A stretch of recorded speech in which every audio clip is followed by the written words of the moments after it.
Sebelumnya, perkenalkan nama saya Nur Halijah. Di sini saya sebagai ketua yang nantinya akan memaparkan materi tentang konsep dasar trigonometri dan perbandingan trigonometri pada segitiga siku-siku. Trigonometri adalah sebuah cabang matematika yang berhadapan dengan sudut segitiga siku-siku, contohnya seperti sinus, kosinus, dan tangen. Nah, sekarang kita akan masuk ke konsep dasar trigonometri. Di dalam konsep dasar trigonometri terdapat sudut. Sudut meliputi satuan derajat dan satuan radian. Nah, yang pertama adalah satuan derajat. Di dalam satuan derajat, satu putaran sama dengan 360 derajat. Maka, satu derajat sama dengan 1/360 putaran. Nah, yang kedua ada satuan radian. Misal, OA kita putar satu putaran penuh dan hasil akhirnya ada di titik B. Maka, panjang AOB sama dengan panjang AB per R sama dengan 2VR per R. Kita matikan R-nya menjadi 2V radian. Satu putaran sama dengan 2V radian. Jadi 2V radian sama dengan 360 derajat. Kita bagi kedua ruas, jadi V radian sama dengan 180 derajat. Maka 1 derajat sama dengan V per 180 radian. Nah, sekarang kita menjawab soal yang pertama. Kita mengkonversi satuan derajat ke radian. Nah, begini. 150 derajat sama dengan 150 dikali 1/180 V radian. Nah, sekarang kedua ruasnya dibagi 30. Maka hasilnya 6. Maka hasilnya 5/6 V radian. Jadi, kita akan mengkonversi satuan derajat ke radian. 315 derajat sama dengan 315 dikali V per 180 radian. Kedua ruas sama-sama kita bagi 45. 315 dibagi 45 sama dengan 7 dan 180 dibagi 45 sama dengan 4. Jadi hasilnya adalah 7/4 V radian. Oke, kita akan mengkonversikan satuan radian ke derajat. Jadi 7/6 V radian sama dengan 7/6 dikali nilai V radian sama dengan 180 derajat.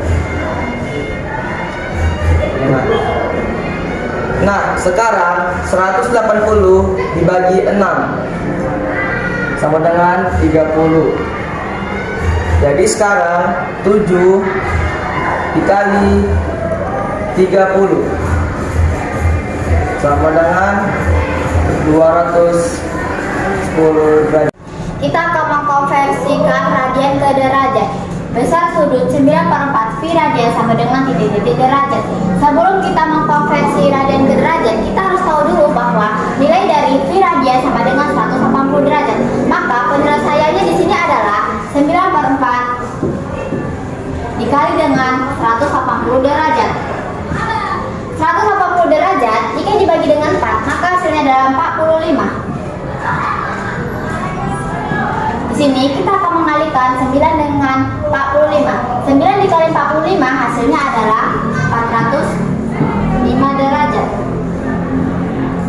Perbandingan trigonometri pada segitiga siku-siku. Di sini sudah ada segitiga siku-siku. Ini titik A, titik B, dan titik C. Sudut alfa terletak di titik C. Maka di dalam perbandingan trigonometri, sisi miring terletak di depan sudut siku-siku. Sisi depan terletak di depan sudut alfa dan sisi samping terletak di samping sudut alfa. Maka dari sini kita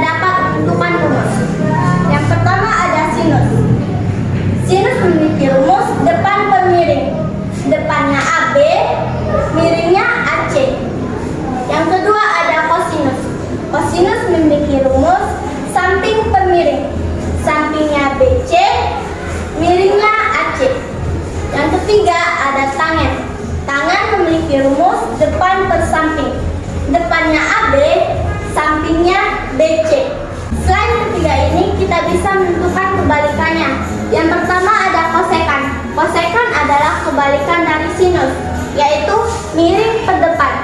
Miringnya AC, depannya AB. Yang kedua ada sekant. Sekant adalah kebalikan dari rumus kosinus, yaitu miring ke samping. Miringnya AC, sampingnya BC. Yang ketiga ada kotangen. Kotangen adalah kebalikan dari rumus tangen, yaitu samping per depan. Sampingnya BC, depannya AB. Diketahui tan A sama dengan 1/7 akar 15, maka kosinus A sama dengan diketahui tan alfa sama dengan 1/7 akar 15. Ini kita ubah menjadi 1 kali akar 15 menjadi akar 15/7. Di sini saya sudah menggambarkan sudut segitiga siku-siku. Misal di sini alfa. Ingat tan itu depan per samping, depannya akar 15, sampingnya 7. Setelah itu kita akan menggunakan teorema Pythagoras.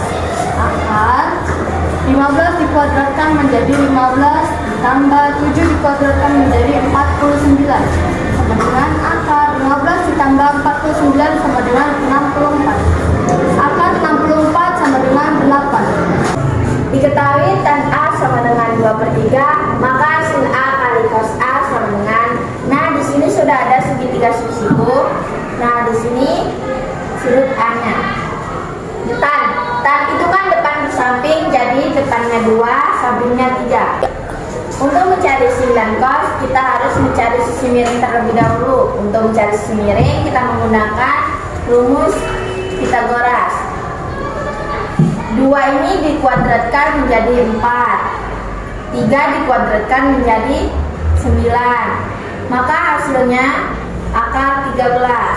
Nah, jadi sin A kali cos A sama dengan, sin itu kan depan per miring, jadi 2 per akar 13 dikali cos itu kan samping per miring, jadi 3 per akar 13.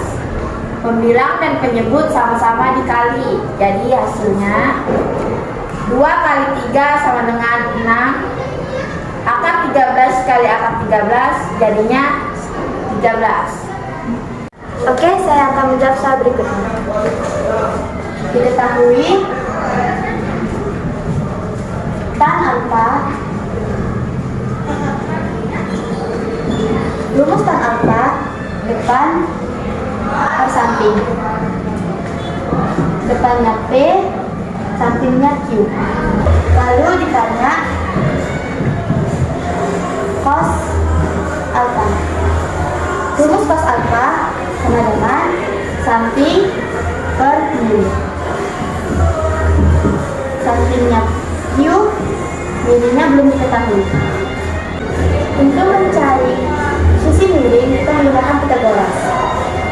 Sisi miringnya akar B kuadrat ditambah sa kuadrat. Akar depannya P kuadrat ditambah sampingnya Q kuadrat. Jadi sisi miringnya akar P kuadrat ditambah Q kuadrat.